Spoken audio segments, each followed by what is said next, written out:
Baiklah, langsung saja pada pertanyaan pertama, yaitu apa perbedaan smelting dan melting. Smelting merupakan proses metalurgi ekstraksi untuk mengambil logam dari bijinya dengan memanaskan biji logam melebihi titik leburnya. Biji yang merupakan senyawa oksida dan sulfida dipanaskan pada tanur dengan suhu yang tinggi. Pada proses ini ditambahkan zat reduksi yang akan mereduksi oksida dan sulfida logam menjadi logam murni. Pengotor dihilangkan dengan menambahkan flux yang akan mengikat pengotor tersebut membentuk terak. Contohnya adalah peleburan langsung konsentrat emas dengan menggunakan batu bara sebagai reduktornya. Sedangkan melting adalah sebuah proses fisika yang menyebabkan perubahan fase suatu zat dari padat menjadi cairan. Energi internal dari suatu zat meningkat oleh aplikasi panas atau tekanan, sehingga menyebabkan kenaikan suhu, dan apabila suhu telah mencapai titik lebur, maka zat tersebut akan mencair. Contohnya adalah es batu yang dipanaskan akan berubah wujud dari padat menjadi cair.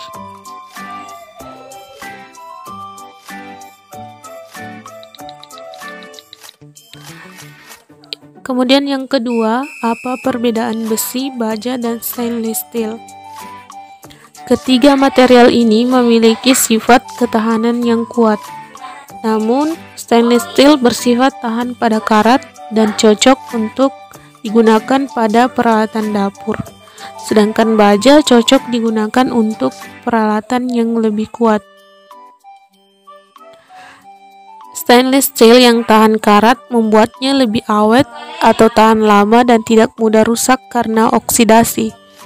Bila dibandingkan dengan baja ringan, stainless steel cenderung memiliki kekuatan tarik tinggi.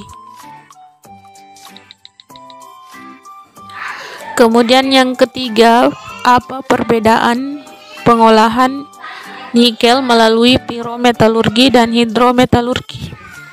Proses pirometalurgi yaitu proses ekstraksi biji nikel dengan menggunakan suhu tinggi. Hasil akhir pengolahan dengan menggunakan teknologi ini berupa ferronikel dalam bentuk ingot atau granular nikel matte. Proses pirometalurgi terbagi menjadi 6 proses. Yang pertama, proses pengeringan. Proses pengeringan merupakan tahap awal pengolahan biji nikel dan dilakukan dengan menggunakan rotary dryer. Kemudian yang kedua, proses reduksi. Produk tahap ini biasa disebut dengan kalsin. Kalsin yang dihasilkan kemudian dibawa ke proses berikutnya, yaitu proses peleburan. Dilakukan dalam elektrik atau tungku busur listrik. Kemudian yang ketiga adalah proses peleburan atau smelting. Pada tahap ini, kalsin akan dilebur di dalam tungku lebur. Kalsin dilebur menjadi matte yang memiliki kualitas tertentu. Kemudian proses yang keempat yaitu proses converting atau pemurnian. Proses ini adalah peningkatan kadar nikel dalam matte cair yang dihasilkan dari dapur listrik. Dan proses terakhir yaitu proses granulasi. Proses granulasi adalah pengolahan biji nikel menjadi matte. Matte cair dari proses converting ditransfer menggunakan ladle ke lokasi proses granulasi. Pada proses granulasi, matte cair disemprot dengan air bertekanan tertentu. Matte cair membeku dalam bentuk granul-granul atau partikel-partikel kecil. Sedangkan hidrometalurgi adalah proses pengolahan biji nikel dengan menggunakan ekstraksi biji nikel dengan menggunakan proses pelindian atau leaching. Hasil akhir pengolahan ini berupa nikel. Proses hidrometalurgi terbagi menjadi 3 proses. Yang pertama, leaching. Leaching adalah proses pelarutan biji logam atau konsentrat dan memisahkannya dari mineral pengotor menggunakan larutan asam sulfat. Kemudian yang kedua yaitu pemurnian. Setelah pencucian, cairan pelindian biasanya harus mengalami konsentrasi ion logam yang akan dipulihkan.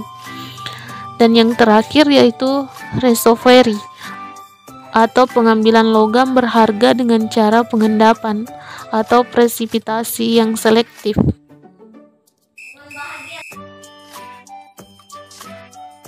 Dan yang keempat, perbedaan ikatan kovalen dan ikatan ion serta pengaruhnya terhadap sifat-sifat material.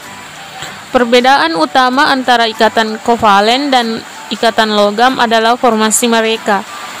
Ikatan ion terbentuk ketika satu atom memberikan elektron ke atom lain, sedangkan ikatan kovalen terbentuk ketika dua atom terbagi elektron valensi. Dan ikatan logam terbentuk ketika sejumlah variabel atom berbagi sejumlah elektron dalam kisi.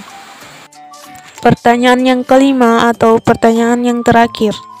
Jelaskan apa perbedaan deformasi plastis dan deformasi elastis. Deformasi plastis adalah deformasi atau perubahan bentuk yang terjadi pada benda secara permanen, walaupun beban yang bekerja ditiadakan. Perbedaan deformasi elastis dan deformasi plastis yang ditunjukkan dalam suatu diagram tegangan-regangan. Bila suatu benda dikenai beban sampai daerah plastis, maka perubahan bentuk yang terjadi adalah gabungan antara deformasi elastis dan deformasi plastis. Penjumlahan dari kedua deformasi ini merupakan deformasi total. Bila beban yang bekerja ditiadakan, maka deformasi elastis akan hilang juga, sehingga yang tertinggal adalah deformasi plastis. Sedangkan deformasi elastis adalah deformasi atau perubahan bentuk yang terjadi pada suatu benda saat gaya atau beban itu bekerja, dan perubahan bentuk akan hilang ketika gaya atau bebannya ditiadakan. Artinya, bila beban ditiadakan, maka benda akan kembali ke bentuk dan ukuran semula.